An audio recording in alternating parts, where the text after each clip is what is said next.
Let's shift gears slightly onto some positive news now. The number of listeriosis cases has declined. Of course, that particular disease claiming more than 190 lives. This is since its outbreak in January last year.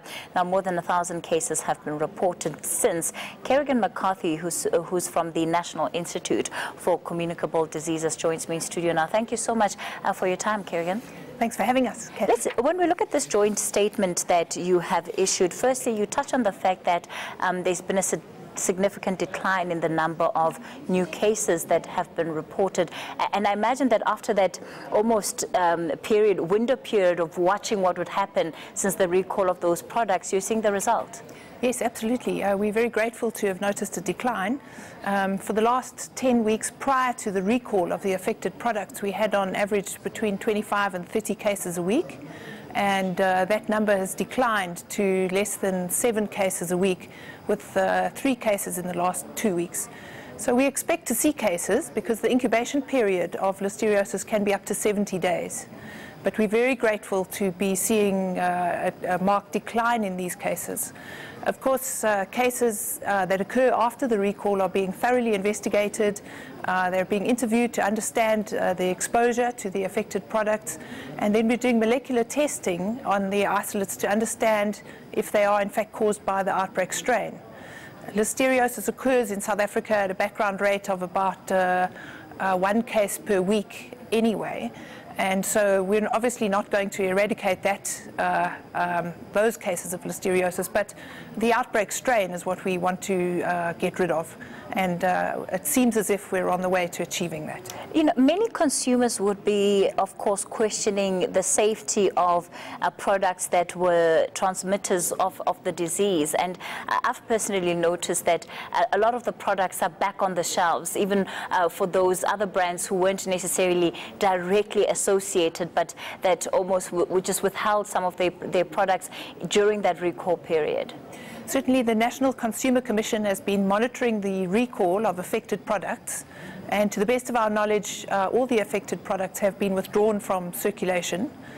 The listeriosis emergency response plan that the government has put in place also includes a program of review of companies that manufacture processed meat, and this is underway.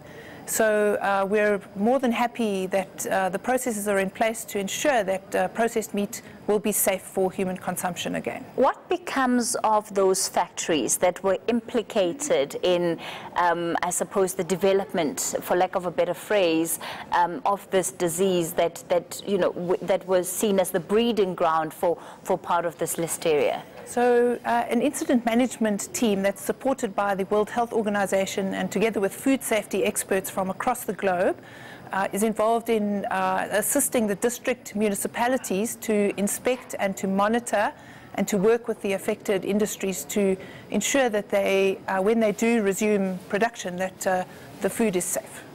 But have they been able to uncover whether or not there were safety processes that had not been held up to standard? Most certainly, extensive investigations have been done both by the companies themselves and by the appropriate authorities, the incident management team, the National Institute for Communicable Diseases, and we have a fairly strong idea of exactly what went wrong. But and understand that because we do have civil claims in this particular regard. You may be limited in what you can say, but of course it also becomes in the public interest to know because people have died, and so the least we owe those families is to tell them why and how this happened. So are you able to tell us a little bit more about what exactly you found that was not up to scratch at these factories that led to the outbreak of this disease? Well, what is in the public domain at the moment, Kathy, is that an outbreak strain called ST6 was found in the affected facilities. It contaminated various parts of the process to the extent that the outside casing of the polony products was contaminated.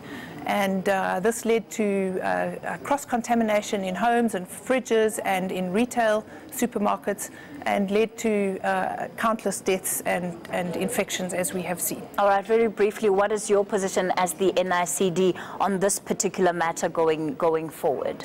The National Institute for Communicable Diseases' role in public health is to conduct surveillance for infectious diseases, and listeriosis is a notifiable disease. And going forward, we have excellent channels in place to monitor cases both in the public and the private sector. And we're very happy that we are able to achieve this and keep an eye on the cases going forward.